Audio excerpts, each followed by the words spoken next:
غيرك ولا على بالك؟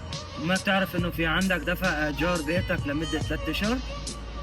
ايه يا معلم، انا بعرف انه عندي دفع ايجار 3 شهور، بس صدقني انا مسوي حادث بالسياره. ما زالك بتعرف انه في عندك دفع، وليش ما عم تجي لعندي وبتدفع لي المصرات؟ يا اخي انت بتعرف شو الواحد عم يسوي حادث، بصبر علي شوي والله يعطيك المصرات، هي 3 شهور. طلع علي روحي، عم تقول لي اصبر ما اصبر، ما بفهم. انا اليوم بدي مصرات، وبنفس الوقت ما بدك تدفع مصرات في مليون مستاجر بيجي بيستاجر بدالك ولك. اوب خير سبايك، ايش قطعت انت والزلمه؟ صار لك ساعه وانا سمعانك. بدي نزل ايدك، طول بالك مشان ما يطلع لك شي عرق. بعدين انت ايش دخلك عم تدخل بيناتنا؟ بدك تدفع عنه المصاري؟ صار له 3 اشهر ما عم يدفع ايجار البيت خوي. شوف علي يا سبايك، صح كلامك. تذكر لما يوم من الايام هذا الزلمه، لما انت كنت مسوي حادث، هذا الزلمه اجى ساعدك واعطاك مصاري. صح كلامك، وانا بتشكرك على الشيء اللي عم تذكرني فيه.